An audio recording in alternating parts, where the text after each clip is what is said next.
Hi guys, last night I was sitting down to clean a pen, so I thought I'd just bring you along and show you what I do. Also yesterday a Nuvo glue pen arrived for these gold flakes, so I have been on the back in stock subscription alert for quite a while and it keeps coming in and then I'm just not quick enough, it sells out, so I finally got one. So we'll do that later on in the week, but today we're just going to have a look and then we'll also do some swatches of these samples that I got. But today I want to change the colour out of this pen because it's just too high maintenance. So, and I want to try a couple of these other colours. So I have this Robert Oster Rose Gilt tint. I love this ink. I don't know, I wouldn't say that I recommend it for fountain pens, but I really love the ink. So what I'm going to do here, because I've already used sort of a third of the bottle, so I am actually squeezing the ink back into this bottle. So I'm just turning the top of the pen and I actually enlist some help here so that you can see the ink's actually dripping back into the bottle when I turn the notch.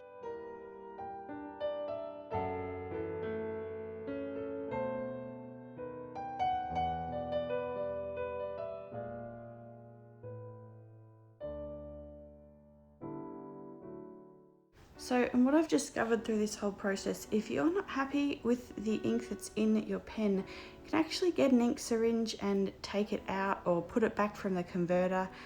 And so you can sort of preserve some of your ink that way. But what I've just done here is I've squeezed it back in and then I'm making up my own cleaning solution. So I don't really want to put ammonia in the pens. Some people say you can just flush it with water, but because it's got the shimmer in it, it needs a little bit more of a clean. So what I do, and I'll show you what I use and everything. We have some sort of more green cleaners, and I'll show you the formula that I use for those. But you can see here I am just twisting, pulling water up, and then spitting the water out, and I do that a few times just to give it an initial clean before I make the cleaning solution.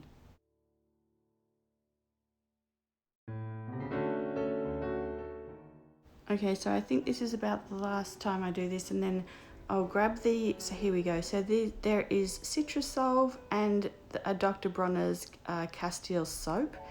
So what I do is I put about 9 or 10 drops of the Citrasolve in. That's my like ammonia, and then, but it's not a, toxic version. And you can see that I feel like I put a little bit too much in, so I actually add more water. So for that amount, I've got about half a cup of water, what I end up with.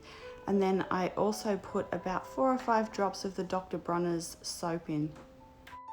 Okay, so once I do this, I go and you'll be able to see, so there's the water and you can see that it's not a clear solution.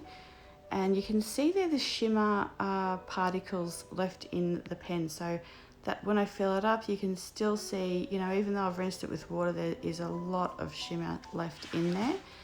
And then I couldn't do it on camera, but there you go. That is the final result. So quite a lot of the shimmer has come out. And I think if I sort of redid that again, like rinsed out the whole solution and redid it, I could probably get rid of all of that shimmer. But I just decided to, leave it. I was pretty happy with how clean it was there.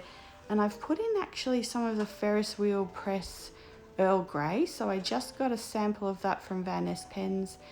And I am just showing you how it's writing. So this is actually a very, very light ink, but it's a really nice flowing one. So you can see there how sort of it's glistening on the page. And yeah, the pen wrote really well, absolutely no problems.